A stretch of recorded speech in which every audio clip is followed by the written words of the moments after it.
आज Doubtnut app download करें। Doubtnut पर अपने सभी गणित, रसायन विज्ञान, भौतिक विज्ञान और जीव विज्ञान के डाउट्स का करो सफाया। बस प्रश्न की फोटो खींचो, एक ही प्रश्न को क्रॉप करो और तुरंत वीडियो सोल्यूशन पाओ। अभी डाउनलोड करें।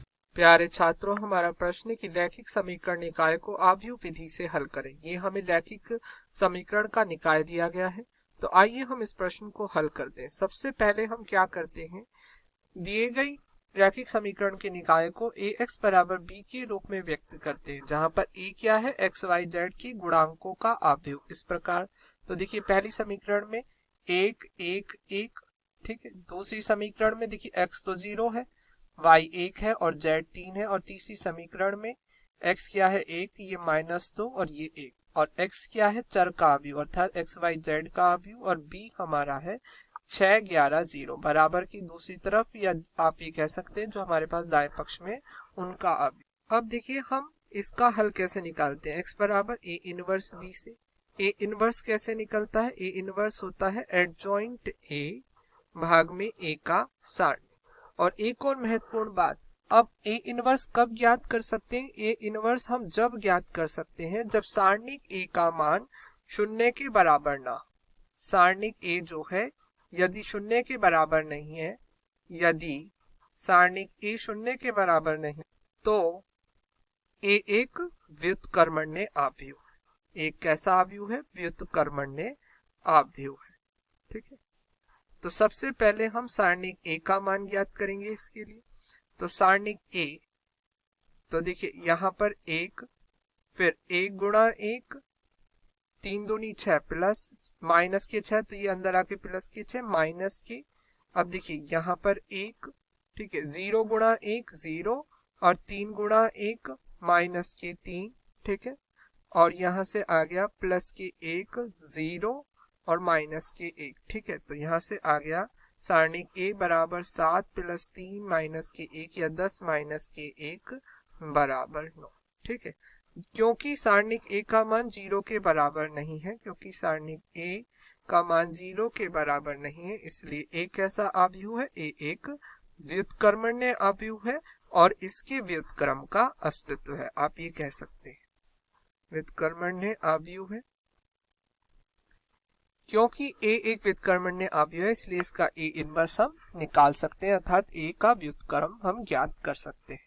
अब a का व्युत्क्रम हम कैसे ज्ञात करते हैं, या a इनवर्स अभी हमें बताया था एडजॉइंट a भाग में a का सारणी। अब एडजॉइंट a यहाँ पर क्या होता है, एडजॉइंट a होता है, एडजॉइंट a होता है सहखंडज आव्यूह का परिवर्त आव्यूह।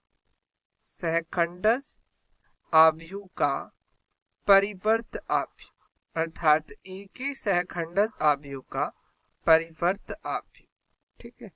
अब किस प्रकार ज्ञात करते हैं, a का सहखंडज आव्यूह, a का सहखंडज आव्यूह माना a का सहखंडज आव्यूह है c, ठीक। a का सहखंडज आव्यूह, सहखंडज आव्यूह, ठीक है, ये हमारा है c, ठीक है। अब देखिए ये क्या होगा, C11 C12 C13 C1 C21 C22 C23, ठीक है, और C31 C32 C33, ये इसका सहखंडज आव्यूह, ये हमने मान लिया। अब देखिए हम इसका मान कैसे निकालते हैं।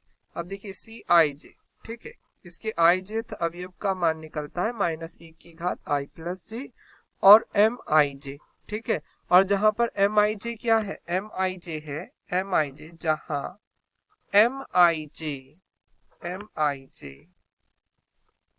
आव्यूह a के अवयव, आव्यूह a के अवयव Aij का उपसारणिक, Aij का उपसारणिक है, ठीक है। या देखिए इस प्रकार हम C11 ज्ञात करेंगे, C12 C13, ठीक है, और C21 C21 C22 C23, ठीक है, और C31 C31 C32 C33, ठीक है। तो इस प्रकार के आ जाएगा यहाँ पर -1 की घात 1 प्लस 1 -1 की घात 1 प्लस 2 माइनस 1 की घात 1 प्लस 3। ठीक है, ऐसे हम यहाँ पर लिख लेते हैं माइनस 1 की घात 2 प्लस 1 माइनस 1 की घात 2 प्लस 2। ठीक है, और माइनस 1 की घात 2 प्लस 3 और यहाँ पर आ जाएगा माइनस 1 की घात 3 प्लस 1 और यहाँ पर आ जाएगा माइनस 1 की घात 3 प्लस 2 और माइनस 1 की घात 3 प्लस 3। ठीक है, अब देखिए C11 के लिए उपसारणिक, तो यहाँ पर आ जाइए, देखिए ये हमारा A11 है, तो इसका साथ जो पंक्ति है और स्तंभ है उसे हटा दीजिए। उसके बाद जो ये बचा है ये क्या है, ये आपका A11 का उपसारणिक हो गया। तो 1 माइनस 2 3 1, तो 1 माइनस 2 3 1। ठीक है, तो इसी प्रकार C12 के लिए तो C12 के लिए आपकी पहली पंक्ति और ये बीच वाला स्तंभ हट जाएगा 0 1 3 1। ठीक है, तो इस प्रकार हमने लिख लिया 0 1 3 1। C13 के लिए पहली पंक्ति और तीसरा स्तंभ हटा देंगे तो 0 1 1 माइनस 2 0 1 1 माइनस 2। ठीक है, अब देखिए C21 के लिए दूसरी पंक्ति पहला स्तंभ 1 1 माइनस 2 1, तो 1 1 माइनस 2 1। ठीक है, फिर उसके बाद C22 के लिए दूसरी पंक्ति दूसरा स्तंभ, तो 1 1 1 1, तो यहाँ पर आ जाएगा 1 1 1 1। ठीक है, C23 के लिए दूसरी पंक्ति तीसरा स्तंभ 1 1 1 माइनस 2, तो यहाँ पर आ गया 1 1 1 माइनस 2 और C31 के लिए तीसरी पंक्ति पहला स्तंभ 1 1 1 3। ठीक है, यहाँ पर आ गया 1 1 1 3। C32 के लिए तीसरी पंक्ति दूसरा स्तंभ 1 0 1 3 1 0 1 3 और C33 के लिए तीसरी पंक्ति तीसरा स्तंभ तीसरी पंक्ति तीसरा स्तंभ 1 0 1 1। ठीक है, तीसरी पंक्ति तीसरे स्तंभ को हटाएंगे तो 1 0 1 1 बचेगा। ठीक है, तो यहाँ से देखिए C11 क्या आ जाएगा, ये तो प्लस के 1 हो जाएगा 1 और ये आपका 2 या 6 प्लस के 6 तो प्लस के 7। यहाँ पर C12 क्या आ जाएगा, देखिए ये माइनस के ये 0 और ये माइनस के 3 तो प्लस के 3 और C13 क्या आ जाएगा, ये आपका प्लस ये 0 ये 1 माइनस के 1। ठीक है, नहीं माइनस के 1, ये 0 को गुणा माइनस 2 0 और 1 के कम 1 माइनस के 1। ठीक है, अब यहाँ C21 तो ये आपका आ गया माइनस के 1 के कम 1 माइनस 2 और गुणा 1 माइनस के 1, तो ये आ गया आपका प्लस के 3 तो माइनस के 3। C22 आ गया यहाँ से हमारा 1 1 1 1, तो ये तो 0। C23 आ गया यहाँ से हमारा C23 आ गया ये आपका माइनस का और ये माइनस के 2 माइनस का 1 प्लस के 3। ठीक है, इसी प्रकार C31 आ गया यहाँ पर 3 माइनस 1 2।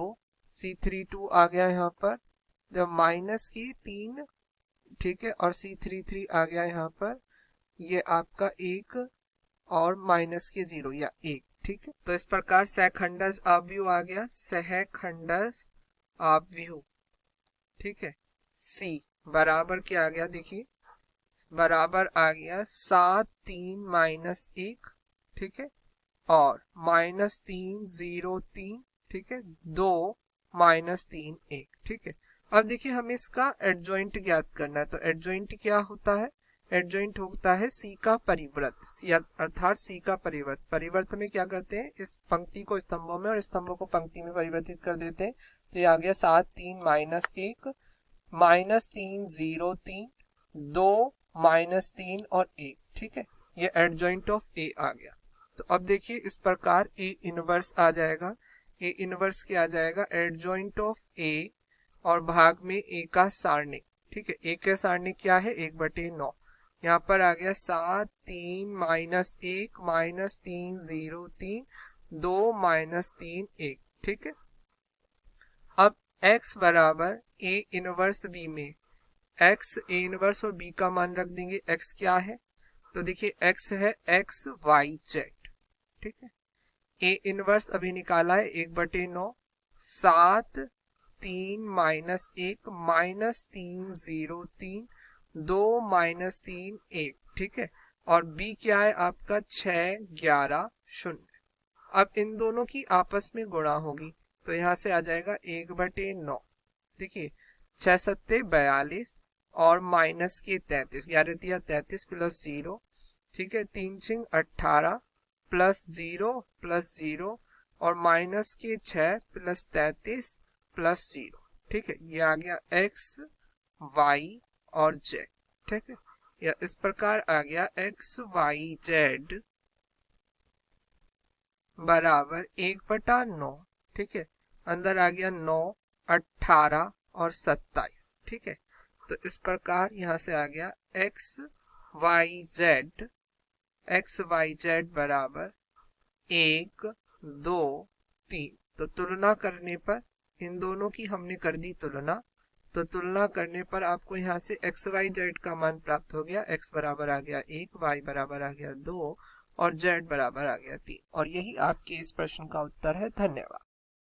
कक्षा 6 से 12वीं से लेकर नीट, IIT, JEE वो एडवांस के लेवल तक 1 करोड़ से ज्यादा छात्रों का भरोसा।